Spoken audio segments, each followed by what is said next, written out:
Bien.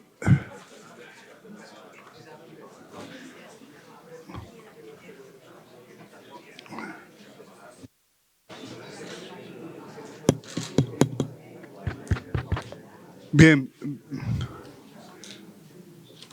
Parece que estamos todos, que nuestros compañeros de la Cámara han cumplido su función con la dedicación y con el esmero que hacen siempre y con la insaciabilidad que les caracteriza, y procedemos a la clausura de este seminario. Ha sido la edición número 38ª, lo cual da idea de la constancia, la perseverancia de esta asociación, y que en medio de esa perseverancia ha tenido también una línea que se ha mantenido fija, que es que la convocatoria se ha hecho en el Parador de Toledo, que reúne unas condiciones excepcionales para inducir, más allá de las ponencias y de los debates, la interacción personal entre los participantes procedentes de las instituciones militares, de las universidades, de los centros de análisis y pensamiento, de las embajadas. Este seminario, desde su inicio, ha tenido el interés de convocar gentes de otros países para conocer, digamos, para que no fuera un debate hispano-español, sino con amplitud en los ámbitos tanto de la Unión Europea como de la Alianza Atlántica. Y estos paneles que ustedes han seguido con atención es el resultado, pero sepan que para llegar a ese resultado ha habido que hacer muchas gestiones que al final no han podido culminar, pero que dan idea del interés que la asociación pone en estas convocatorias. Tenemos el recuerdo de una persona que nos ha dejado, que es el presidente de nuestra asociación, Diego Carcedo, que también sumaba unas condiciones muy especiales porque estuvo presente como testigo ocular en muchos de los campos de batalla, incluido Vietnam y demás, y cumpliendo ese papel del que no pueden nunca desertar los periodistas, que es el de estar presentes en los acontecimientos, lo que llamamos el periodismo de inmersión en el acontecimiento. Entonces, para este momento de la clausura, agradeciendo a todos los que han intervenido y a todos los que han participado también y han tomado sus notas y han hecho sus preguntas y han animado estas sesiones, agradecérselo. Y tenemos aquí, para cerrar este seminario, a dos personalidades que son el director general de Política de Defensa, teniente general Fernando López del Pozo, y como máxima autoridad cerrará Emilio García Paje, presidente de la Junta de Comunidades de Castilla-La Mancha, que está además sobrecargado porque tiene, además de sus responsabilidades de gobierno, pues tiene las que se derivan del grupo, del partido en el que milita, y que va a tener un comité federal y que ya tiene anunciado que él va a tomar la palabra y va a decir lo que piensa. O sea que el asunto puede tener efectos efectos sísmicos. Así que, en primer lugar, querido general, es tu turno. Muchas gracias, Miguel Ángel. Yo con menos expectativas, pero con gran corazón, bueno, pues, tengo que decir que no he podido venir, no he podido estar presente como hubiera sido mi deseo durante estos 2 días, pero me he mantenido bien informado. Al fin y al cabo, tengo algunas antenas por aquí que me han ido hablando de lo que se hacía o lo que se decía.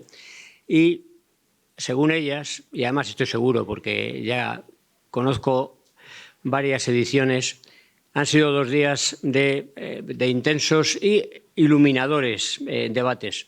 Bueno, brillantes intervenciones y, desde luego, lo que sí es ponentes muy autorizados, ¿no?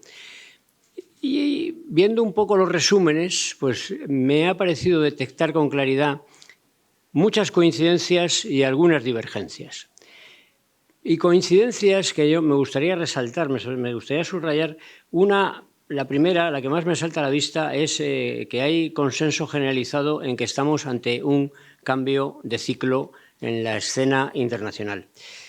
Un cambio de ciclo, además, que viene motivado por que el orden en el que estábamos cómodos todos, pues está siendo dinamitado. Pero no está siendo dinamitado por cualquiera, está siendo dinamitado precisamente por los que lideraron su formación, lo cual no deja de ser bastante paradójico. Ante eso, otro consenso es que Europa necesita urgentemente, de una manera imperiosa, atender a su defensa. Pero si hablamos de Europa, que siempre parece que nos estamos yendo solo a hablar de esa parte, también simultáneamente hay consenso en que el vínculo transatlántico es inevitable. Y es inevitable por muchos motivos. Siempre se habla del más evidente, que es el paraguas nuclear. Pero si vamos hacia abajo, pues hay que hablar de otro tipo de capacitadores. Y si me salgo de la esfera de la defensa, lo que yo veo es que hay unas raíces comunes que van a estar ahí para siempre jamás. También hay consenso, y esto lo dijo el GEMAZ, en que las alianzas son absolutamente imprescindibles. También tenemos ejemplos bien claros. Si pensamos en los Estados Unidos de la Primera Guerra del Golfo, con la coalición que montaron en cierto tiempo y cómo terminó aquella guerra, y pensamos en la coalición que han establecido ahora para atacar Irán, o sea, la no coalición, quiero decir, pues se ve también bien claramente cuál es el resultado. Y por último, subrayo la posición de España, en la que creo que también ha habido consenso, la posición de España permanente con voz firme en la defensa del multilateralismo, que quizás no esté de moda, no está de moda definitivamente, pero sigue siendo la solución y nosotros seguimos defendiéndola por eso. Igual que defendemos el derecho internacional, porque al final es la base de todo. Y además lo hacemos, las dos cosas, lo hacemos con el respaldo de nuestras Fuerzas Armadas, que están desplegadas por todo el mundo, con nuestro esfuerzo dentro de la alianza, en la cual estamos cumpliendo con los objetivos que nos están demandando una y otra vez. Es decir, al final lo que hacemos es demostrar con hechos lo que decimos.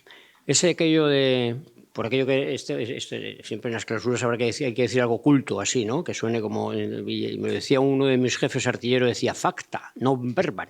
Pues eso, hay que actuar, hay que hablar menos, y eso nosotros lo hacemos a través de nuestros hombres y mujeres que están desplegados por el mundo en números, no en porcentajes. ¿Ha habido divergencias? Sí, ha habido divergencias, pero yo diría que las divergencias han sido más bien en los cómo y en los cuándos. ¿Cómo hacer esto o cuándo? ¿Qué urgencia tenemos para hacerlo? Al final, los diferentes ponentes han transmitido una serie de ofertas propositivas, yo creo que de interés, que ahí quedan, se podrán ver en el magnífico libro que luego nos llega a continuación. Pero bueno, hablando de que hemos tenido aquí en la sala pues ministros o exministros, secretarios de Estado, secretarios generales, periodistas de calidad, politólogos de think tank, personal, gente del mundo académico, embajadores, militares, claro. Pues al final creo que la audiencia se ha podido hacer una idea muy aproximada de cómo ven, de cómo se ve en este momento la defensa y cómo se puede responder a la pregunta del seminario o a la cuestión al planteamiento del seminario con aliados y amenazas. Bueno, todo esto, y ya termino, todo esto está claro que es gracias a la Asociación de Periodistas Europeos. Miguel Ángel, muchas gracias. Me he preocupado de entrar en la página web de la asociación. Claro, he visto el primer seminario fue en 1983. Espero que no me equivoque, porque si me equivoco es que está mal la página y no debería. En 1983. ¿Y qué es lo que veo de notable en esto? Pues lo que veo de notable en esto es que en 1983, que yo era un joven teniente, la relación entre defensa y periodistas, entre militares y periodistas, era cuando menos mala, por no decir mucho peor. Así que en aquel momento me imagino que montar un seminario, por cierto, ya en Toledo, en el Palacio de la Fuencisla, pues debió ser Fuensalida, perdón, gracias. Debió de ser, en fin, o demostrar un valor reconocido en aquel momento. Un paso adelante importante, una visión de futuro, porque año tras año lo que hemos ido viendo ha sido que militares y periodistas estamos en el mismo camino, en la misma idea, en el mismo objetivo finalmente, y que lo que importa de verdad es que se comunique bien lo que se hace. Y para eso hay que conocerlo, evidentemente. Así que muchísimas gracias a la asociación como primer gran agradecimiento. Bueno, mis agradecimientos no se quedan aquí, van por supuesto a todos los ponentes, a los moderadores, a los participantes, a la organización, siempre excelente, apoyada en este parador, siempre marco incomparable, que lo es, y en la ciudad de Toledo. Aquí también voy a hacer otro alto. Ciudad de Toledo, una tras otra. Presidente, yo te recuerdo de alcalde, más bien, es cuando empecé a verte de cerca, vamos a decir. Toledo tiene para mí un significado especial. Esto es una canción, pero no pretendo cantar. Toledo, a mí lo que me evoca es continuidad histórica. Me evoca continuidad histórica. Yo cuando asomo ahí lo que veo es eso. Veo pasar la historia de España por ahí, por esas piedras. Y eso es fundamental porque es la clave para entender el mundo actual. Cambian la tormenta modifica las olas que suben y bajan, pero el fondo permanece básicamente igual. Y lo que tenemos que hacer, mi modestísima receta, es acudir a esas esencias que nunca perdemos y que España y los españoles no perdemos. Esa atracción, ese esfuerzo por defender lo humanitario, al hombre, a la persona, ese espíritu de concordia que demostramos de verdad en el día a día y en lo internacional, esa lucha por la libertad individual, esa ordenación hacia algo superior. O sea, la vida tiene que ser por algo, no estamos aquí para ir pasando las horas, no, estamos por algo, lo que sea, pero algo, una ordenación a un fin superior. Bueno, pues eso creo que es un poco la receta y creo que es lo que deberíamos extraer de este seminario, que seguro que ha dejado la idea de que el mundo está muy mal, está de aquella manera, no sabemos a dónde vamos. Estamos hablando, también me gusta hablar de transformaciones. Las cosas, en el fondo, es como la energía, ni se crea ni se destruye. Vamos transformándonos con más o menos velocidad, nos vamos transformando. Y nos vamos transformando manteniendo el anclaje en algún punto importante. Y es o debe de ser nuestra esencia. Así que eso en cuanto a Toledo y lo que me evoca. Y por último, pues mi último agradecimiento para la comunidad. La comunidad encarnada principalmente, presidente, en ti, si me lo permites, en mi, iba a decir viejo, pero no, en mi joven compañero de ministerio, allá por el año 2006, ¿no? 2005-2006, porque tu presencia aquí, además de otras muchas cosas, lo que manifiesta de forma clara es que la sociedad tú representas al fin y al cabo, eres un élu, como dicen los franceses, ¿no? Pues está con la defensa, se preocupa de la defensa y comprende perfectamente la importancia que tiene la defensa. Así que, de parte del secretario general de Política de Defensa, de parte de la ministra de Defensa y modestamente de mi parte, muchas gracias por estar aquí. Gracias.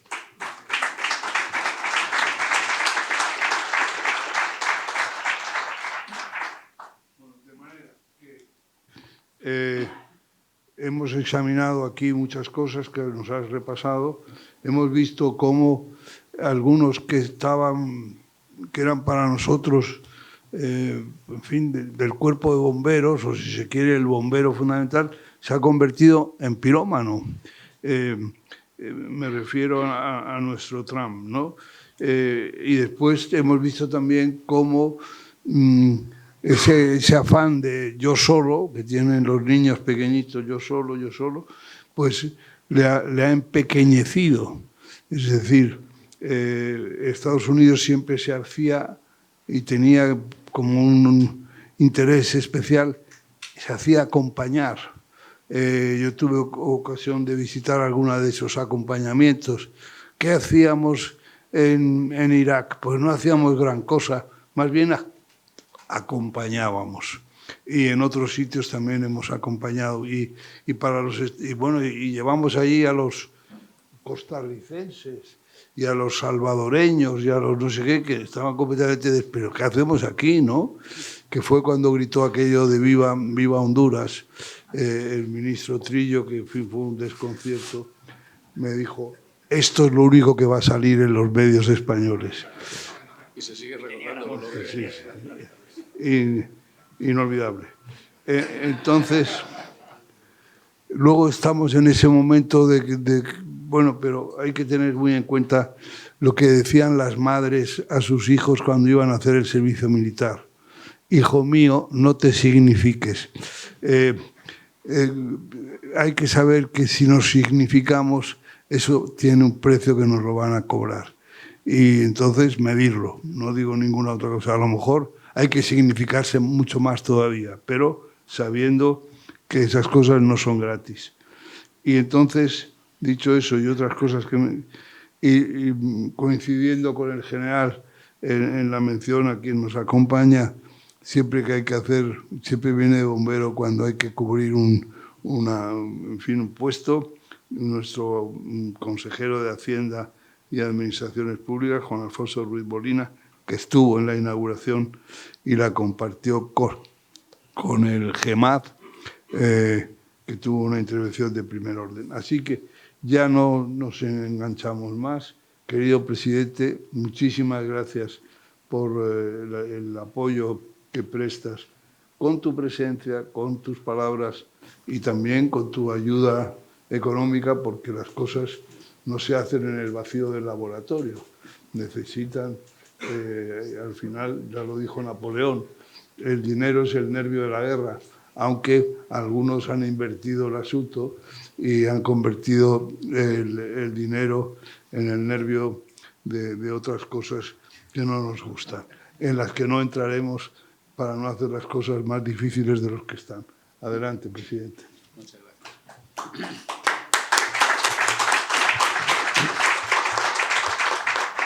Bueno, muy buenos días, querido general Fernando, y a todos los mandos y a todos ustedes muy buenos días, prácticamente ya muy buenas tardes. Y querido Miguel Ángel, que sé que te acuerdas, como lo hacemos todos, ¿no? Tuvimos el honor de conocer de Diego a Carcedo. Muchas gracias. En los 10 minutos que he podido estar escuchando,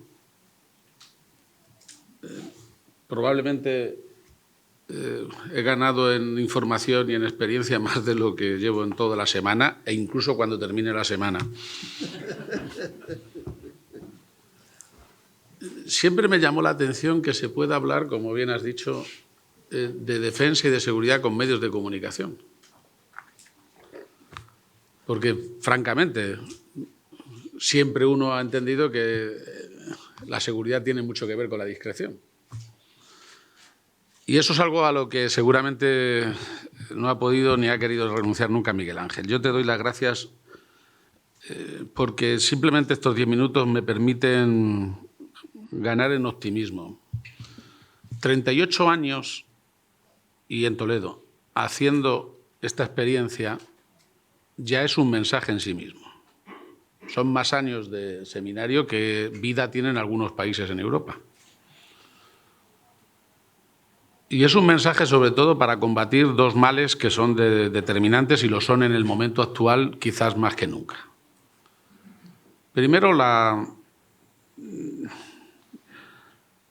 el cortoplacismo en el que estamos instalados. Poder escuchar a gente que está pensando que tiene el largo plazo claro, porque hoy el largo plazo político es la semana que viene. Mañana es el medio plazo. Algunos no saben siquiera cómo van a llegar esta noche.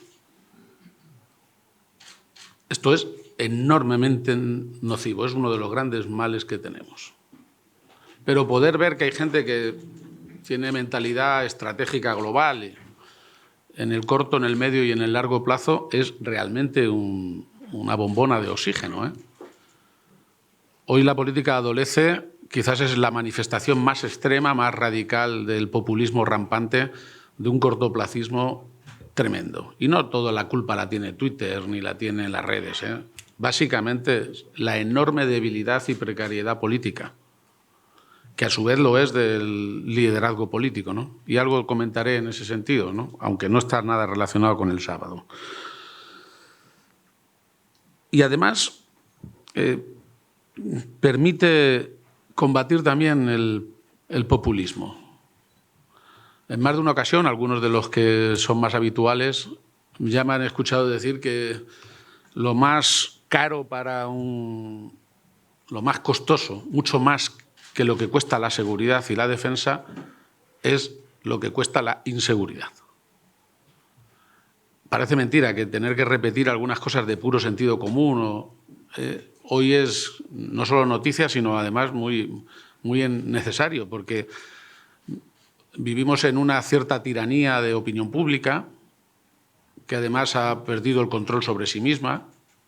Nos acordaremos con melancolía cuando la intermediación entre la realidad y la opinión eran los medios. Hoy, literalmente, es muy complicado saber exactamente cómo va a evolucionar una corriente de opinión pública, sabiendo que ahí tenemos una parte de la inseguridad entre todos. ¿Quiénes están detrás de los que realmente fabrican las dinámicas de opinión pública, que afectan a los debates políticos y, en consecuencia, también mañana a las decisiones presupuestarias? Por ejemplo, al debate sobre los presupuestos a nivel europeo en relación con la defensa.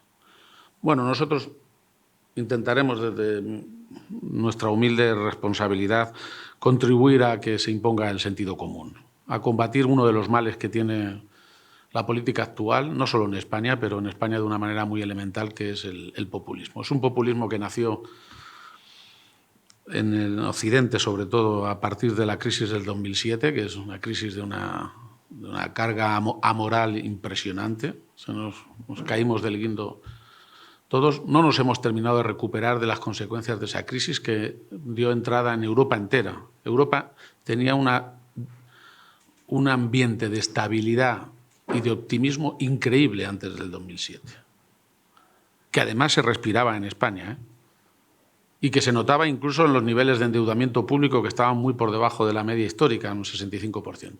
Sin embargo, de la noche a la mañana, y como consecuencia de la amoralidad de los flujos financieros que venían del otro lado del Atlántico, es quizás lo peor del eje atlántico, porque lo demás lo defiendo también a ultranza, Fernando. En Europa se desbarató buena parte de nuestro sistema de certezas y entró un populismo de tipo social, económico, que tiene que ver, por ejemplo, lo podemos sintetizar aquí en Podemos, pero bueno, en Italia, en Francia, en Reino Unido. Un populismo que, bueno, se ha ido combatiendo, se ha ido quedando a menos. Hay que seguir perseverando hasta que se quede en Pudimos en vez de en Podemos, porque finalmente no conduce a nada. Es un autoengaño todo tipo de populismo, del tipo que sea, de izquierda, de derecha, me da igual. entró un populismo más complejo de extirpar, que es el populismo que se coló en las instituciones y dentro de las instituciones en los partidos políticos. Es muy complicado que las organizaciones que al final deciden en nombre de todos, en esas organizaciones tengan más peso los ultrasur que el conjunto. Es como si las decisiones del Real Madrid no las decidiera el Consejo de Administración, sino las decidieran los ultrasur.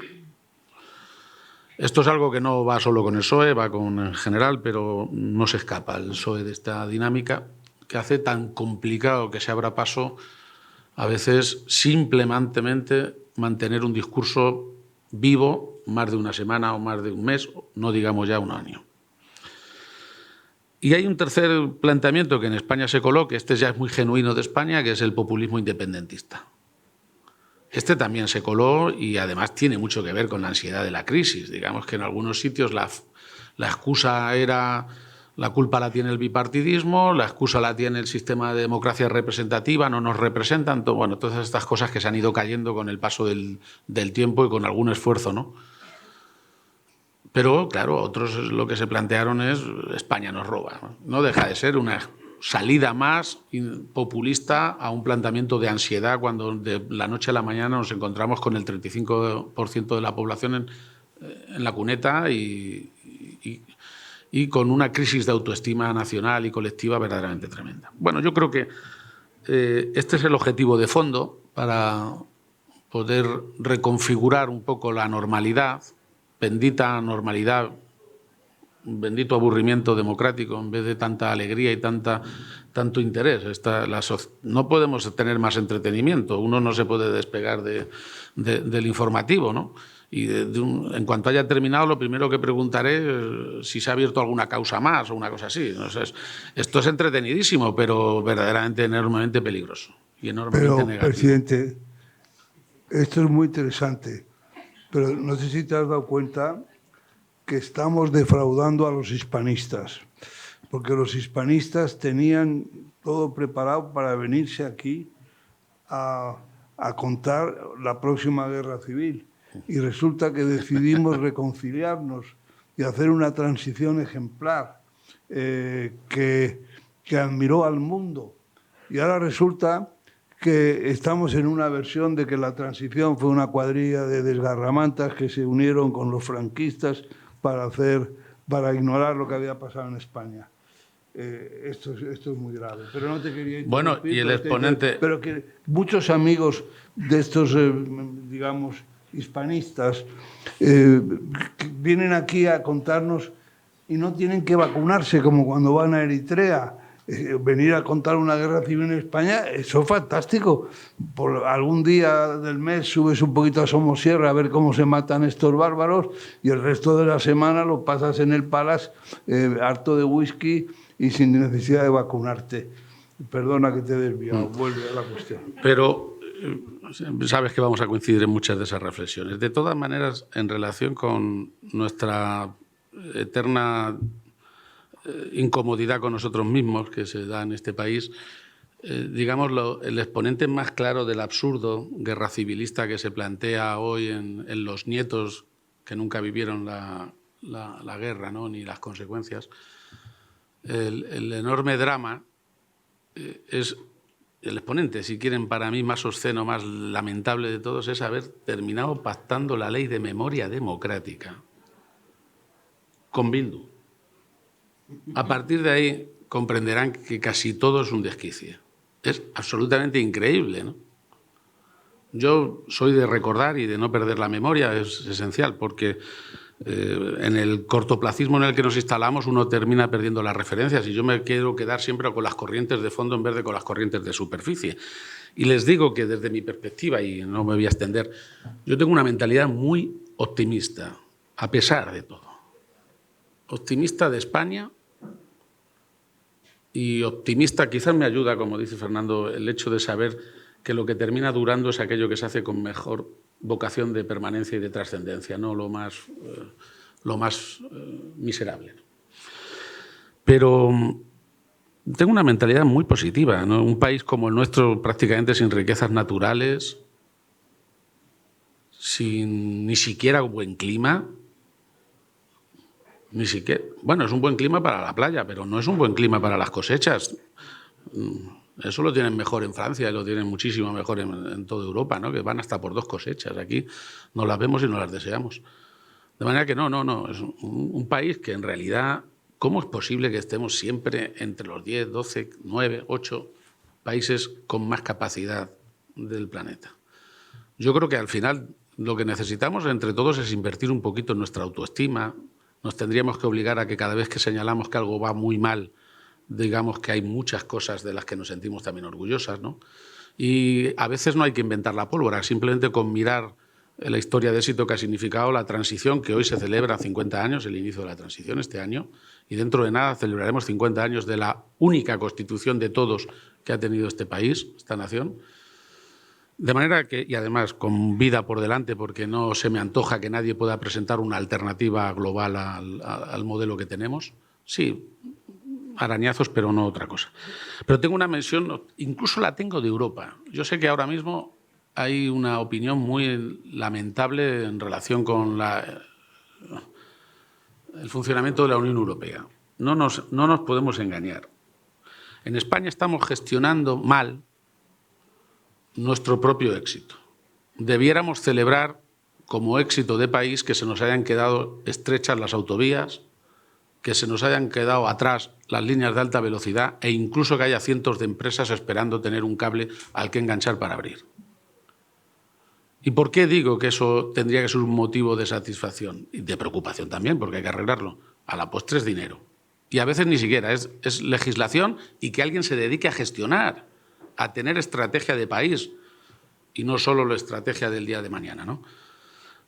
Lo verdaderamente trascendente es que eso se puede arreglar. España necesita un salto tremendo porque tiene que seguir gestionando el éxito que ha significado que pasáramos, cuando empezó la transición, estaríamos en el entorno de los 8 o 10 millones de turistas. Hoy estamos camino de plantarnos con 120 millones y no va a dejar de crecer porque se calculan más de 2.000 millones de turistas en el planeta a la vuelta de 8 o 10 años. De forma que, y es una industria que hoy ya no es accesoria, ¿no? Yo creo que España tiene que plantearse menos discutir lo que es y, si quieren ustedes, discutir y acordar más lo que hacer. Es más útil discutir si hay que invertir más aquí o acá que discutir lo que somos. Esa única pregunta que nadie se había atrevido a plantearla desde la Constitución del 78 la han introducido en el debate nacional los independentistas. Y me niego a que caigamos permanentemente en la trampa de plantearnos lo que es este país y caer en las trampas terminológicas.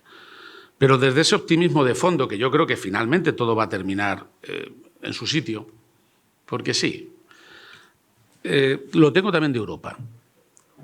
A Europa le pasa un poco lo mismo. Nos quejamos, yo me quejo, porque tenemos muchos problemas ante la burocracia europea que se ha ido construyendo, que es realmente endogámica y complicada, pero hay mucho más de lo que presumir que de lo contrario. Y Europa sigue siendo nuestra referencia, sin descuidar, por supuesto, que en defensa y en tantas cosas hay que tener el eje atlántico, porque entre otras cosas no perjudica a ninguno de los dos lados del eje el que no vayamos en la misma onda. Y hay muchos que no están en ese eje que efectivamente lo que buscan es que ese eje se rompa, ¿no? Claro, la pregunta que os hacéis aquí, aliados y amenazas, era relativamente sencilla, ¿no? Vamos a identificar qué amenazas tenemos y normalmente detrás de las amenazas van las alianzas. Nos aliamos los que tenemos las mismas amenazas. Eso es como de sentido común. ¿Y cuando la amenaza es el aliado?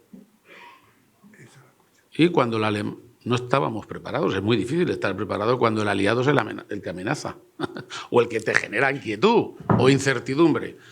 Eso pasa en todos los terrenos, pasa en el ámbito internacional, pasa, si quieren, también aquí. Pero Europa, a la postre, tiene dos problemas que tienen una razonable digestión. La primera es que ha crecido muy rápidamente. Pasamos de 6 a 27. Es muy difícil imaginar que una organización que crece tan rápidamente y que lo ha hecho con una mentalidad estratégica tremenda, con la caída del muro de Berlín, pues no tenga problemas de crecimiento. Y tiene que tardar, y tardará más, hasta que haya digerido realmente este puzzle complejo que es Europa. Pero no tiene marcha atrás, es un proceso irreversible. Y, por tanto, hay que ser profundamente europeístas sin eso llevarnos a renunciar a nuestra identidad, ¿no? Porque más bien Europa es una construcción compleja que no niega la diversidad, a diferencia de otros regímenes que lo que hacen es uniformar la identidad. Y en Europa es al contrario, la diversidad se considera riqueza y eso, a la postre, como tú antes planteabas desde abajo, los valores son nuestra fuerza, al menos si no queremos sacrificarlos. Pero es que además, en Europa, los problemas que tiene hoy la Unión Europea, la Comisión, los órganos centrales, que evidentemente están desnortados y que no dan pie con bola, pero en realidad no son propios de él, son el efecto, el reflejo que la debilidad país a país traslada a la Unión Europea. Donde hay deterioro es en el comportamiento político y en la estabilidad interna de cada país. Por lo tanto, pensar que en la Unión Europea van a tener la fortaleza que no tenemos en muchos de los países que la componemos es verdaderamente absurdo. Bueno, tiene una evolución y seguramente no tenemos más remedio que seguir apostando por ello. De hecho, si tuviéramos que medir una de las grandes fortalezas de Europa es el nivel de sus adversarios. Hay demasiada gente en el mundo intentando que Europa no avance. Está China, están los Estados Unidos, está Rusia, y con perdón si hay alguien que me está escuchando aquí. Bueno, una de las fortalezas que tenemos es la cantidad de gente que le interesa que no nos vaya bien. Luego hay que aprender precisamente de ese nivel de adversarios. Yo soy, en ese sentido, razonablemente optimista. Se trata simple y llanamente de que se imponga un poco el sentido común. Común en las dos acepciones que tiene el término, en lo que tiene de todos y en lo que tiene de sensatez, que a veces es realmente lo más costoso. Pero creo que se puede dar. A mi juicio, los dos problemas, y acabo, que no sé si habréis analizado, me hubiera gustado, y si no, en todo caso lo leeré. Miguel Ángel, lo sabes que me gusta. Los dos problemas que a lo mejor no son tan habituales haber visto antes son el hecho de que los cambios del modelo no tienen una raíz de defensa. Es una raíz comercial. Es un problema de negocio. La ruptura de muchos status quo, desde luego desde Estados Unidos, es evidente y por quien lo capitanea tienen que ver con el negocio. Incluso a la hora de exigir más gasto militar. Y esto es lo que trufa por completo el panorama. Nos podemos poner como nos pongamos, pero no podemos desconectar que se mezclan conceptos de seguridad con puro negocio, a veces el más obsceno y el más descarado. Y esto no concilia bien. Esa es una amenaza que tenemos ahí latente. Pero que a Europa le tiene que llevar a mantenerse firme, porque Europa sin duda tiene que avanzar en su propia unidad. Y el componente de defensa que se viene abriendo paso en los últimos años, no antes, nos tendría que llevar a plantearnos si realmente no es más útil, incluso además de tener ejércitos nacionales, tener ejército europeo. Sería muy útil porque sería ahondar en el principio que fundó la Unión Europea, que es el de la seguridad después de la Segunda Guerra Mundial, la seguridad colectiva en Europa. Y el segundo planteamiento es que el modelo que tenemos tiene bastantes contrapesos, las organizaciones y las instituciones se contrapesan razonablemente, pero está muy mal preparado para que en las responsabilidades de liderazgo, de mando, de autoridad, entre gente con perfiles casi de psiquiátrico. Es muy complicado. ¿Cómo reacciona todo un modelo institucionalizado, legal, un ordenamiento jurídico, un sistema político, cuando realmente la amenaza se identifica claramente con el perfil psicológico de los que acceden a las máximas responsabilidades? Porque yo tengo muy claro que si al mando del ejército estuviera alguien que realmente necesitara de vigilancia médica, todos tendríamos que preocuparnos, ¿no? Pues no crean que es muy distinto en el sistema político. No crean que es muy distinto. Hablo más del mundo hoy, para que nadie me descontextualice, que no quiero más problemas de las que yo soy capaz de buscarme solo. Pero la realidad es que es muy complicado. Es muy complicado. Digamos que son dos amenazas que quedarán a lo mejor para la 39 edición, que por supuesto tiene que ser en Toledo, que seguirá contando con nuestro apoyo y con mi gratitud. Lo que no sé si estaré yo, pero lo que sí sé es que la tenéis que seguir celebrando. Muchísimas gracias.